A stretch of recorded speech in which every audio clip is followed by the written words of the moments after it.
पिता का सपना था कि मैं वर्दी पहनूं। पिता किसी कारण रह जाते हैं तो उनका सपना होता है कि मैं तो रह गया, मेरा बेटा जरूर वर्दी पहने। और वही सपने को साकार करने के लिए पिता जी दान की मेहनत लगाते हैं और सुबह 5 बजे उठकर खुद काम पर चले जाते थे, फिर 9 बजे आके फिर अपने काम पर चले जाते थे। और हम 2 बहन भाई थे। घरों पे सामने जेजे कॉलोनी में रहते थे, दिल्ली में ही रहता हूँ मैं, वहाँ रहते थे। तो सामने टीवी होते थे लोगों के झुग्गियों में, तो वो टीवी देखने जाते थे तो लोग बाग टीवी के पर्दे लगा लेते थे और बड़े ही दोनों बहन भाइयों के हाथ पकड़कर वापस मैं घर पर लेके आ जाता था कि भाई बच्चों हिम्मत मत हारो, दोनों को बोल के अपने घर पे ले आके बैठा देता था। फिर बाद में क्या हुआ, जैसे जैसे समय बीतता गया, 6th क्लास में अपने माँ बाप के संग अपने काम पे जाने लगा उनके साथ ही। दोपहर का स्कूल होता था मेरा, प्रेस करता था मैं भी, सुबह कपड़े लाके दे देता था उन्हें, फिर शाम को वापस आके उन कपड़ों को घर पे बांट के भी आता था। इस तरीके से पढ़ाई करता रहा। पापा ने नाम मेरा थान सिंह रखा हुआ था। लोग बाग मुझे थाना थाना बोलते थे, नाम मेरा थाना था। अब भी लोग बाग मुझे, जो मेरे दादा चाचा ताऊ वगैरह सब थाना ही बोलते हैं मुझे। थान सिंह तो खाली जो मैं पुलिस में भर्ती हुआ हूँ तो वो लोग मेरे को थान सिंह बोल पाते हैं।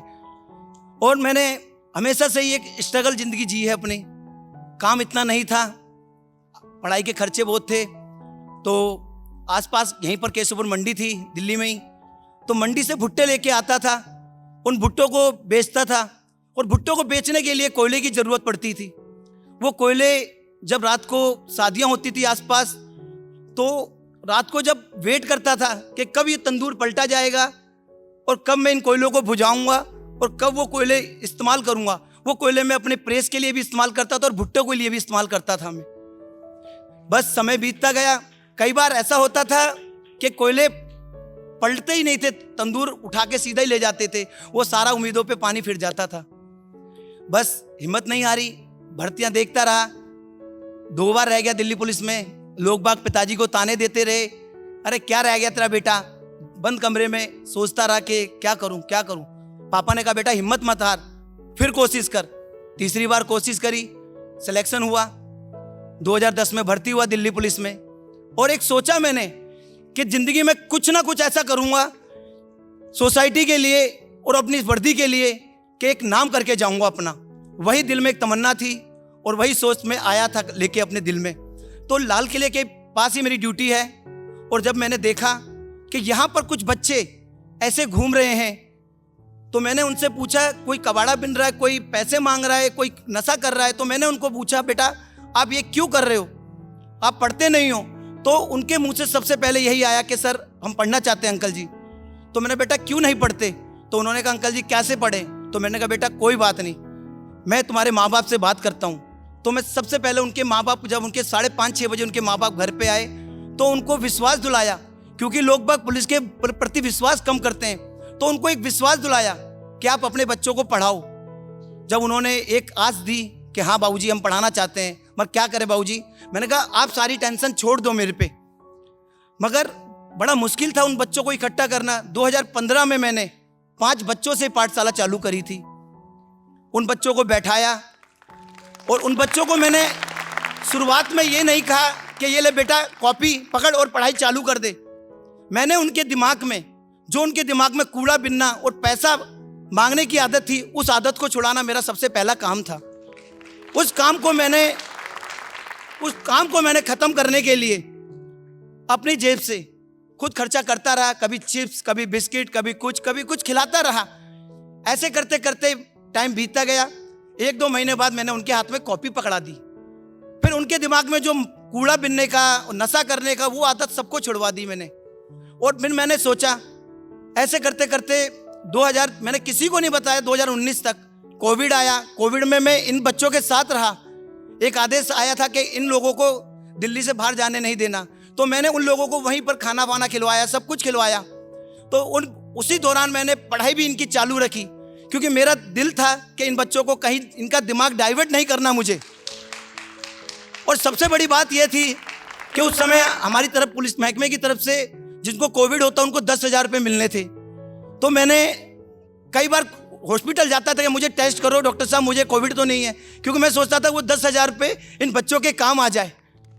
बस दिल में एक तमन्ना थी उन बच्चों को आगे बढ़ाने की। जब 2021 में इन बच्चों के बारे में पता चला काफ़ी लोगों को, मेरे सीनियर अफसरों को, तो बड़े ही वो खुश हुए। उन्होंने मेरे इस काम को बहुत आगे बढ़ाने के लिए मेरे को आश्वासन भी दिया और मेरे को अप्रिशिएट भी किया। तो मेरी दिल में एक तमन्ना बढ़ी कि ये काम तो बहुत अच्छा है, क्योंकि आपको पता है कि सबसे ज़्यादा जो क्राइम कर रहे हैं वो छोटे बच्चे ही कर रहे हैं। क्योंकि उन्हें अगर हम सोसाइटी के अंदर ये सबसे बड़ी चीज़ ये है, अगर हम उस सोसाइटी में अगर शुरू से ही उस बच्चे को रोक दें तो बच्चा क्राइम नहीं करेगा। कुछ बच्चे पढ़ाई से वंचित रह जाते हैं और जिस कारण वो क्राइम में इन्वॉल्व हो जाते हैं। और पुलिस एक ऐसी चीज़ है जो उनको समझ सकती थी, और वही मैंने सोचा कि क्यों ना इस सोसाइटी के लिए काम किया जाए। सभी मेरे सीनियर अफसरों ने मेरा सपोर्ट किया और मेरे साथ खड़े रहे।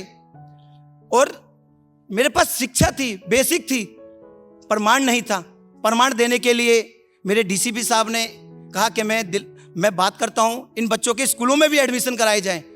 मैंने स्कूलों में इन बच्चों के एडमिशन कराए। 30 बच्चों के स्कूलों में सबसे पहले मैंने एडमिशन कराए। जब मैंने इन बच्चों के स्कूलों में एडमिशन कराए तो इन बच्चों ने, लोगों ने इनका मजाक उड़ाया कि ये बच्चे कुछ नहीं कर पाएंगे, क्यों इनके लिए मेहनत कर रहा है। मैंने कहा नहीं, ये बच्चे करेंगे और इनके अंदर वो हिम्मत है। हर बच्चे के अंदर एक अलग काबिलियत थी। क्योंकि मेरी नौकरी भी इंपॉर्टेंट थी, तो मैं ये नहीं सोच रहा था कि ड्यूटी नहीं करके मैं इन बच्चों को पढ़ाना लिखाने का ही काम करूं। तो मैंने वहीं की एक बच्ची चुनी ताकि वो पढ़ाए और उसे अपनी जेब से तनख्वाह दी, ताकि, क्योंकि एक बच्चा जो जिस जगह पर रह रहा है उसकी बात जल्दी मानेगा। और मेरी पुलिस का भी थोड़ा सा खौफ था बच्चों के और उनके माँ बाप के अंदर कि उन बच्चों को स्कूल भेजना है। तो यानी कि कोई भी बच्चा जब 2 दिन छुट्टी कर लेता था तो मैं तुरंत स्कूल उनके घर पे जाके रात को कि नहीं, अपने बच्चों को भेजो। तो यानी कि इस तरीके से उन बच्चों ने भी मेरे साथ खूब दिया। और पहली बार जब 2022 में उनका रिजल्ट आया तो 30 बच्चों में से 9 बच्चों ने स्कूल में टॉप किया। और इसी तरीके से फिर 2023 में 17 बच्चों ने टॉप किया। तो यानी कि उन बच्चों ने उन लोगों को दिखाया कि हम हिम्मत नहीं हारेंगे।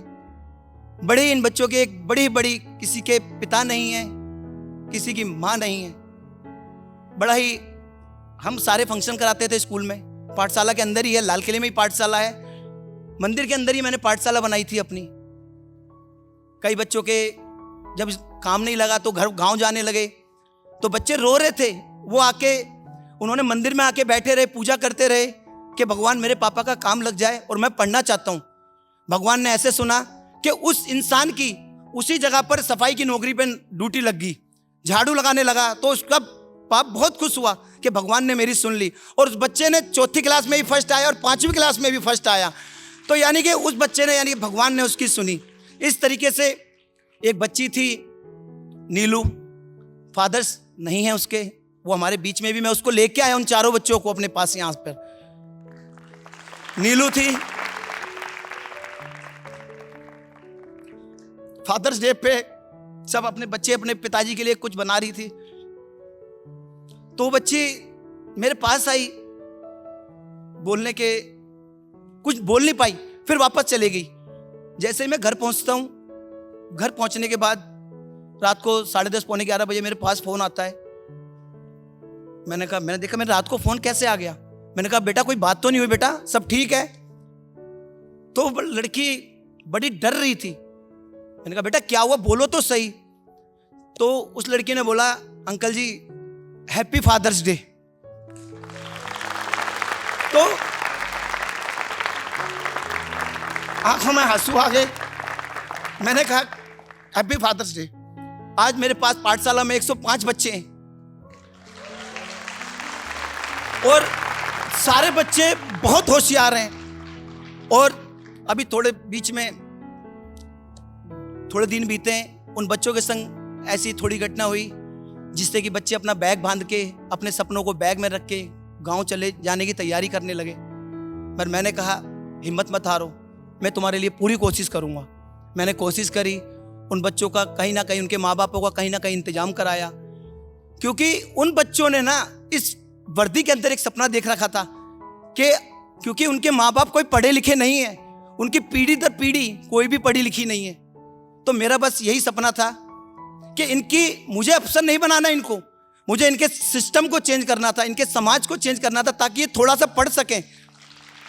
अगर इन्हें पढ़ाई की वैल्यू का पता चल जाएगा ना, आगे जो इनके बच्चे होंगे तो ये उन बच्चों को पढ़ाएंगे।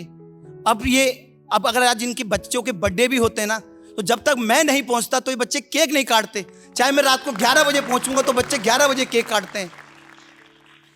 सब बच्चों ने मेरी इस वर्दी के अंदर एक सपना देखा हुआ है कि हमारे अंकल जी हमारे लिए बहुत कुछ करेंगे, और मैं उस सपने को टूटने नहीं दूंगा।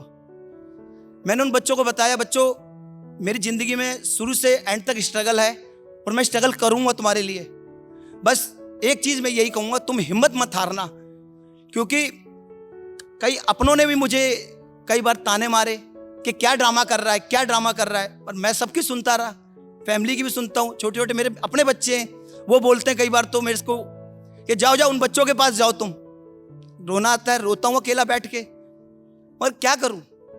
इन बच्चों की भी, जिस बच्चों का ठाना है मैंने, उन बच्चों के सपने कैसे तोड़ दूँ। मैंने उन्हें सपने दिखा दिए।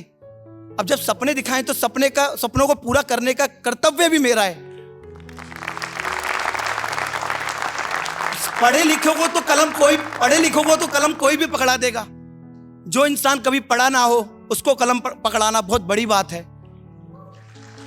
कहते हैं ना, शिक्षा वो शेरनी का दूध है जो जितना पिएगा उतना दहाड़ेगा। तो वही मैं बात कहना चाहता हूं आप लोगों से। इन बच्चों ने मुझे ताकत दी है, इन बच्चों ने मुझे शक्ति दी है।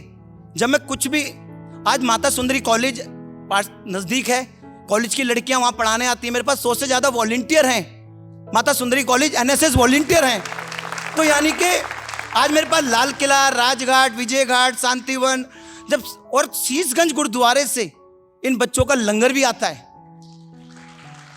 मेरा ये नहीं है, इन बच्चों का एडमिशन कराने के बाद ये बच्चे स्कूल जाते हैं। सबसे पहले स्कूल से आने के बाद, क्योंकि माँ बाप काम पे चले जाते हैं, काम पे जाने के बाद ये बच्चे अगर स्कूल से आएंगे फिर इनका दिमाग डाइवर्ट हो जाएगा। तो मेरा कर्तव्य यही था कि इन बच्चों का दिमाग डाइवर्ट ना हो, इन बच्चों को गलत रास्ते पे ना जाने दूं।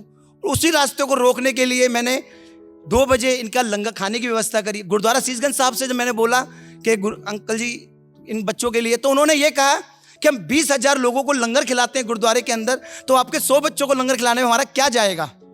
तो ये बहुत ही बड़ा उनका योगदान था। और इसी तरीके से जब बच्चे दूर दूर से आने लगे तो उनकी चिंता हुई। तो बाहर बैटरी रिक्शे वाले हैं, तो उन्होंने कहा कि सर हम भी कुछ हेल्प करना चाहते हैं। मैंने कहा भाई तुम क्या हेल्प करोगे? कि सर आप एक पुलिस वाले होके इन बच्चों के लिए सोच रहे हो, हम भी गरीब हैं और हम भी चाहते हैं कि इन बच्चों को लाने ले जाने की व्यवस्था हम करें। तो लाने ले जाने की व्यवस्था उन बैटरी रिक्शे वालों ने करी फ्री में। आज मेरे सभी सीनियर अफसर आते हैं, वो वहीं केक काटते हैं। कोई भी लोग आते हैं, वो सब बच्चे अपना केक वगैरह। अभी मेरी पाठशाला के अंदर जो मिस वर्ल्ड का प्रोग्राम हुआ, 40 मिस वर्ल्ड मेरी पाठशाला में आई थी, 40 मिस वर्ल्ड। तो यानी कि मेरा तो बस यही कहना है, मैं इन बच्चों से कहता हूं बेटा हिम्मत मत हारना। जब तक मेरी सांस है तब तक तुम्हारे लिए जीऊंगा मैं, बाकी ऊपर वाले की मर्जी है, भगवान पर छोड़ देता हूं। बस इतना ही कहता हूं। नमस्कार।